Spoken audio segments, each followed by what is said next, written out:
हमारी एक्सेल 1.3 का नेक्स्ट आप इम्प्लीमेंट करना है। पहले और क्वेश्चन हमने कर लिए थे, अब मैंने 5 से लेकर 8 9 तक इन क्वेश्चन में से कंप्लीट किया। क्वेश्चन नंबर 5 लिखा गया है weather in the host was usually warm during the summer of 2024. The TV news reported temperature as high as 48 degrees Celsius. By using a formula, find the temperature as minus. When I gave India, that is equal to 9.5 Celsius plus 32. ठीक है, ये आपके पास ना formula और आपके साथ ना 48 degree Celsius दिया हुआ है टेम्परेचर, 48 डिग्री सेल्सियस। अब उसमें बोला गया कि आपने ये ही सेम टेम्परेचर को ना फ़ारेनहाइट में लिया है। फ़ारेनहाइट में क्या कन्वर्ट करने के आप इस सिग्नल की वैल्यू है ये उसको सेल्सियस की कन्वर्ट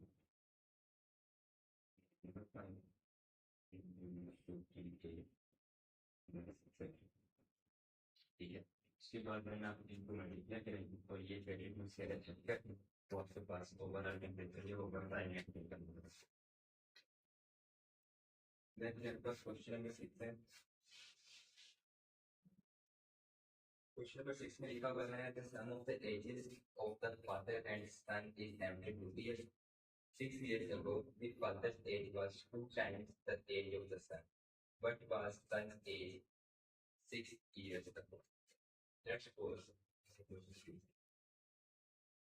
सबसे पहले हम वेट करते हैं कि जो सन की एज है वो हमारे पास आ जाएगी एक्स और फादर की जो एज है वो हमारे पास आ जाएगा डिस्पेंडेशन, यानी कि ये हमारे पास आ जाएगा एक्स प्लस 6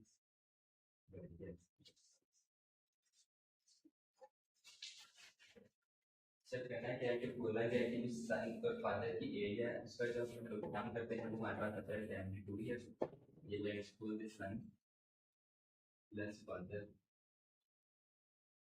इसका मतलब सन करेंगे ये आएगा 72, ठीक है। उसके बाद लिखा है कि 6 इयर्स चलो 6 साल पहले father's age was 2 times the age of the son. 6 साल पहले जो फादर की एज थी, ठीक है, वो हमारे पास सन की एज का डबल थी, मतलब जब सन की एज को डबल करेंगे वो हमारे पास बराबर होगी फादर की। बट फादर सन की एज 6 इयर्स, पर हम लोगों ने बताना है कि बेटे की एज थी वो 6 साल पहले क्या थी। हमने कहते हैं कि सिंपल की वैल्यू पुट करनी है या फिर इनकी एज निकालेंगे। सन में आएगा 2 into x plus 6 plus father में आएगा 6x plus 6 प्लस 72, ठीक है। अब इसको मल्टीप्लाई करें 2x plus 1 plus x plus 6, अब 2x plus x 3x 12 plus 6 ये देगा 18 equal to 7। अब इन दोनों में से आप 3 कॉमन ले जाएगा x plus 6 equal to 7। अब 3 से लेकर डिवाइड करें 7 तो x plus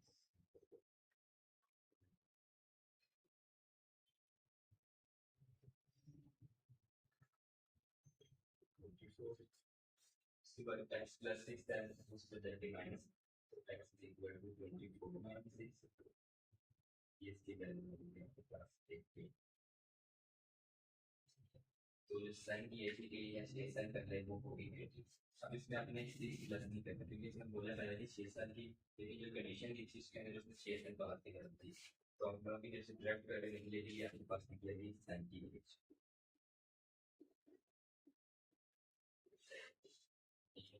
अब इसी के अंदर अगर लोग फादर की ऐड करेंगे तो इसको आप मल्टीप्लाई कर देना 18 into 36 को सिंपल करने के लिए वो आपके पास फादर की एज। उसके बाद question number 7, Meta sells at buyer for rupees 1520, but will be the selling price to get a 15% growth.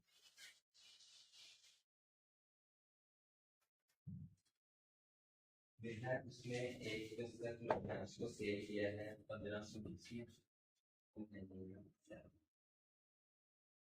तो जो सेल प्राइस उसकी है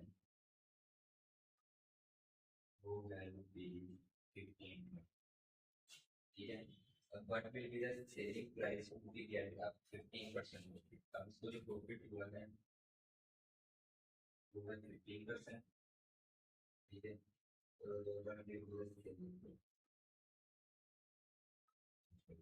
तो बाद में इसकी सेलिंग प्राइस बताने के कितने प्राइस पर हमने उसका मार्जिन रख के सेल किया है, जिसके ऊपर उसको 15% का प्रॉफिट हुआ। अब इसका ना फॉर्मूला होगा कुछ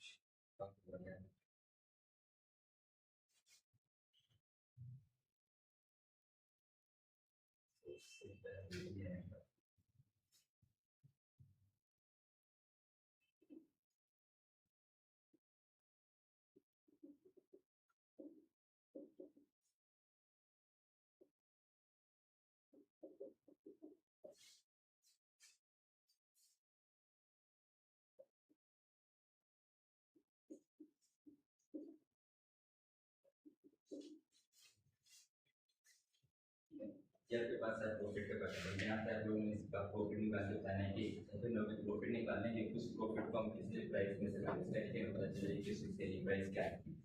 ठीक है, सबसे पहले प्रॉफिट का परसेंटेज है वो आपके पास है 15%। ठीक है, और प्रॉफिट आपने फाइंड करने की जगह पैसे हैं और जो सेल प्राइस है ये है 15 मल्टीप्लाई। अब क्या कहना है कि इसको यहाँ पे लाने के लिए 15 is equal to 100. Okay, अब 100 से बाकी डिवाइड करो 15 multiplied by 0 100.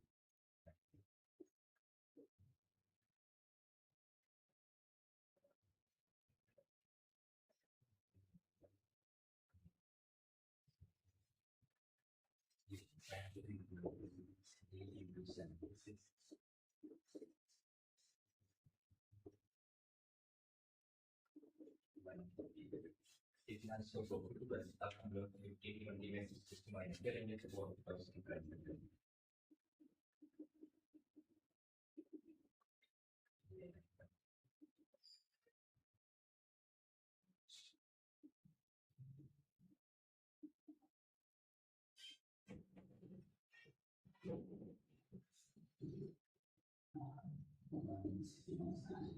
ये बिजनेस उसकी प्राइस बनेगी, ये उसकी सेलिंग प्राइस बनेगी, इसने मतलब रखा और इतना प्रॉफिट रख लिया उसने नेक्स्ट इतने चीज का सेल करा, तो ये जो आपके पास है ये इसकी सेलिंग प्राइस।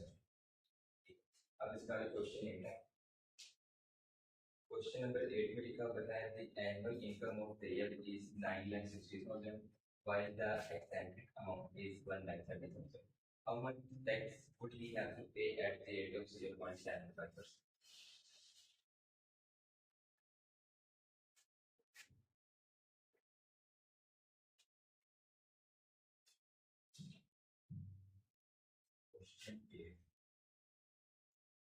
सबसे पहले है कि उसकी एनुअल इनकम है वो आपके पास है 9,60,000।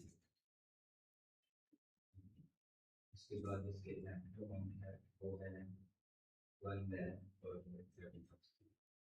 अब आप लोगों ने बताना है कि उसकी कोई इसमें टैक्स बनेगा उसका क्लियरली वो कितना बनता है, और टैक्स की जो उसमें परसेंटेज दी है वो है 0.75।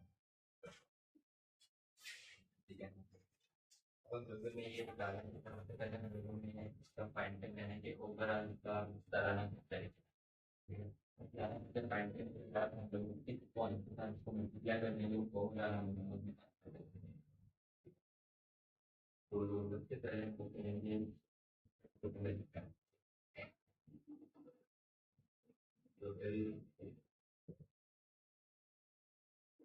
अगर इस क्वेश्चन में तुमने बोला नहीं आपके का फाइंड करना है टैक्स का रेट अपने मंथली फाइंड करना है या फिर ईयरली फाइंड, अगर ईयरली फाइंड करना है फिर तो आप इसी वाले अमाउंट रखेंगे तो ओवरऑल आपके अंदर आ सकते हैं।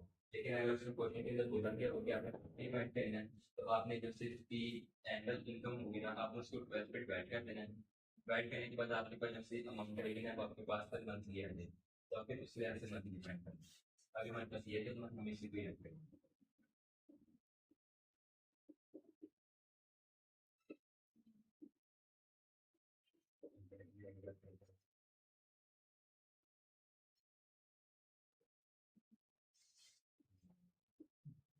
Yeah, बस ओवरऑल अमाउंट उसकी एक साल की है।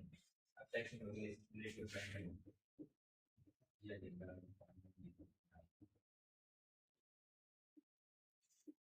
Multiply by 0.7.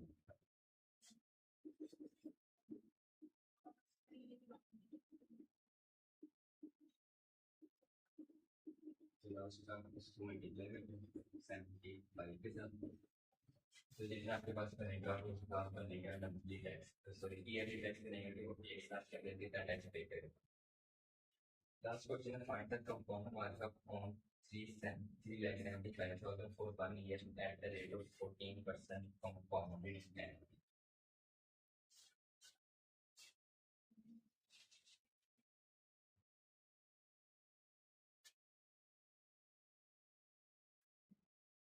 इस क्वेश्चन के अंदर बोला गया है कि आपके पास एक अमाउंट दी हुई है मतलब 3,75,000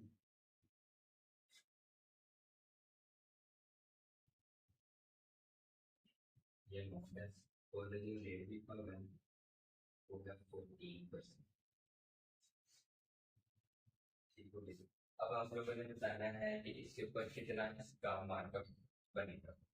मार्कअप बेसिकली होता है इंटरेस्ट रेट. इसमें इंटरेस्ट का रेट कितना होगा तो सिंपली आपने करना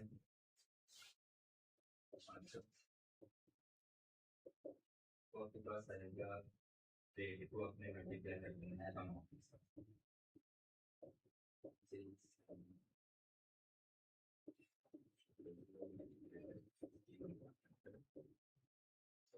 मल्टीप्लाई करेगा 375 0 14 के साथ तो वो जो सेम अमाउंट बनेगी वो मार्कअप अमाउंट बनेगी. तो आज